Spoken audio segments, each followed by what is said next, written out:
Hi guys, உங்கள் எல்லோருக்கும் வணக்கம்.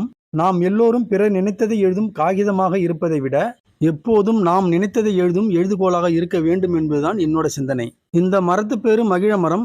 என்னுடைய நண்பர் வேதகிரி அவர்களோட பொண்ணு யாழினி பிறந்த நாள் ஞாபகமாக 25/12/2022 நடவு செய்தோம். கடந்த 2 வருஷத்துல இந்த மரத்துக்கு ஏற்ற சீரான வளர்ச்சி அடைஞ்சிருக்கு.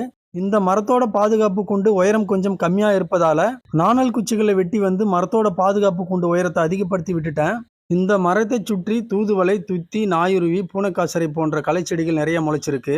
இந்த களைச்செடிகளால மரங்களோட வளர்ச்சி பாதிக்கப்படும். அதனால எல்லாவற்றையும் களை எடுத்து மரத்திற்கு வட்டப்பாத்தி அமைச்சு இந்த கடுமையான வெயிலுக்கு மரத்தை சுற்றி இருக்கிற மண் எல்லாம் எப்போதும் ஈரப்பதமா இருக்க தேங்காய் பஞ்சு போட்டு தண்ணீரை தளர ஊத்தி விட்டுட்டேன். இப்படி செய்வதால மரங்களோட வளர்ச்சி நாளடைவுல நல்லா இருக்கும். நம்ம மக்களில் யார் மரங்கள் நடவு செய்தாலும் குறிப்பா இந்த சின்ன பிள்ளைகளை வச்சு மரங்கள் நடவு செய்யும் போது அந்த மரங்களுக்கு சரியான பாதுகாப்பு, சரியான பராமரிப்பு கொடுத்து ஒரு தரமான மரமாக வளர்த்து அவர்களுக்கு காட்டுங்க. அப்போதுதான் அவர்களுடைய வருங்கால வாழ்க்கையில் மரங்களின் மீதும் மனிதர்களின் மீதும் ஒரு நல்ல சிந்தனையையும் ஒரு நல்ல மதிப்பையும் ஏற்படுத்தும். அதுவே அந்த பிள்ளைகளின் தன்னம்பிக்கையின் அடித்தளமாக விளங்கும் என்பதில் எந்த ஒரு சந்தேகமும் இல்லை. நாம எல்லோருமே ஜெயிப்பது எப்படி என்று யோசிப்பதை விட தோற்றது எப்படி என்று யோசித்து பார்த்தால் கண்டிப்பாக வெற்றி நிச்சயம். மீண்டும் அடுத்த பதிவுல வேற ஒரு மரத்தோட சந்திக்கலாம். தேங்க்யூ.